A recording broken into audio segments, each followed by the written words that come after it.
Kris, you're a Philly guy. Yes. All right. Raised into boxing.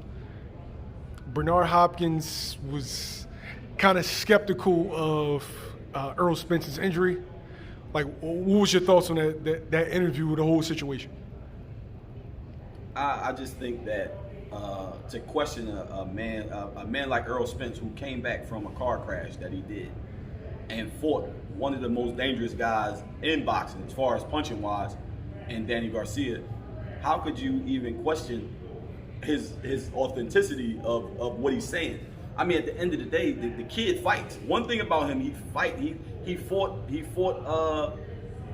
kid Algieri when Algieri was on a hot streak.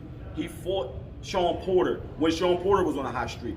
Everybody that he fought the guys that didn't want to fight anybody or that didn't want to go fight the champion. Those guys were not fighting Spence when he was the guy with the belt. They wouldn't take the fights. How could he was fighting those guys? He didn't duck, he didn't run, he didn't hide. Why would he duck Manny Pacquiao? First off, forget all that. Why would you duck 12 million? I don't care who it is or what it is. Why would you duck 12 million? I don't care if you could knock me smooth out for 12 mil. So with that, as far as the money goes, I mean, number one, you're not missing that. Number two, he's the bigger guy, he's a stronger guy. What can Manny Pacquiao possibly bring that's going to make him say, I'm so afraid of Manny Pacquiao that I'm not going to fight him? Besides maybe some body testing. Now, hey, if you ain't gonna test him, then hey, I might have an eye injury too. Were you shocked that it was Bernard that was the guy to say it? I think Bernard has an interest in the other side. Someone by the last name of Ortiz, which I don't think Ortiz can beat Errol Spence either. So, I mean, I guess it is what it is. Has Errol Spence given any reason for people to question, number one, his integrity, number two, if he's legitimately hurt? No way, no how. There's nothing. Why would you duck $12 million? I just can't understand what would make him say that. Why would he duck 12 mil? Even if he had a rough training camp, even if he lost, so what? I'm sure they got a rematch clause. That means he'll get another 12 million or more. So, what would he be ducking for? Doesn't make any sense. Fans were saying that he probably pulled out. There was a sparring session online, and like he was getting touched up a little bit, and fans felt like that he didn't think that he or his team didn't feel like he could beat Manny Pacquiao. For fans, do you go to your job some days and you're just off? If you're a mailman and they say you got to walk, however many steps, are you short some days? Are there some days where, whether you work at McDonald's, you struggle on the cash register? Is it some days you work at Amazon, you got 300 packages to deliver? Do you fall short some days? Come on, man. It's sparring. That's where you should get touched up at. If you're going to get touched up, that's where you want to get touched up at. I would rather my fighter get touched up in sparring than get touched up in the fight.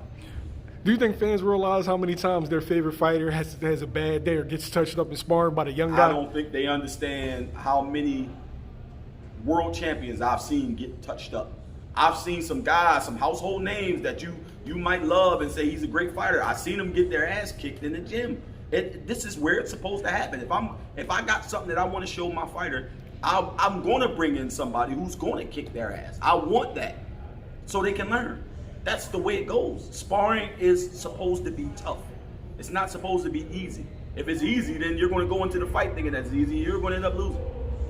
I wish that fans would do more due diligence into the sport rather than make these wild assumptions about a fighter, especially of that caliber.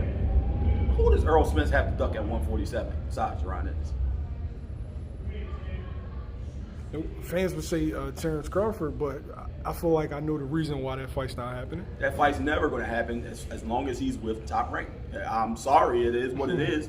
Both entities want control, and it's always going to be a fight.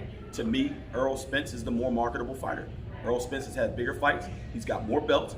He's made more money. He's been in with better competition. He's been at 147 longer. I mean, I can go on and on. You let me know when to stop. So should Errol be given the benefit of the doubt? Hey, it's not about the benefit of the doubt. The kid fought. How many world champions at 147 has he fought? Chris Algieri was a former champion. Chris Algieri, former world champion. Mikey Garcia, former world champion. Danny Garcia, Kell Brook West champion when he took his belt. Sean Porter. Just do the mental math. Lamont Peterson. Just do the mental math. That's all I ask. Deductive reasoning. That's all I ask for. Deductive reasoning. When you're talking about fighting, use your deductive reasoning. Don't do it with your heart. Don't do it with the guy who you're biased for. Use deductive reasoning. It's very simple. The kid he had an eye injury. We don't know if it's from sparring. We don't know. Hey, it could be a glove went in his eye. Whatever the case might be, the kid had an injury. Hell, nobody is hurting more than me because I want to see a fight. I want to see two top tier guys go at it. For me, I had it being the best southpaw versus southpaw matchup in the history of boxing. Ooh. It sounds crazy, right? Sound crazy, but you might be right. Manny Pacquiao's top, what? You say top 20? Gotta be. Top 25 Gotta all be. time? Gotta We be. don't know where Errol Spence is, but he's unified champion. I guess I gotta go with you. Never thought about it that way, but I gotta go with you. I think you're right. Thanks, Chris. I appreciate it. Hey, man, that's what we do.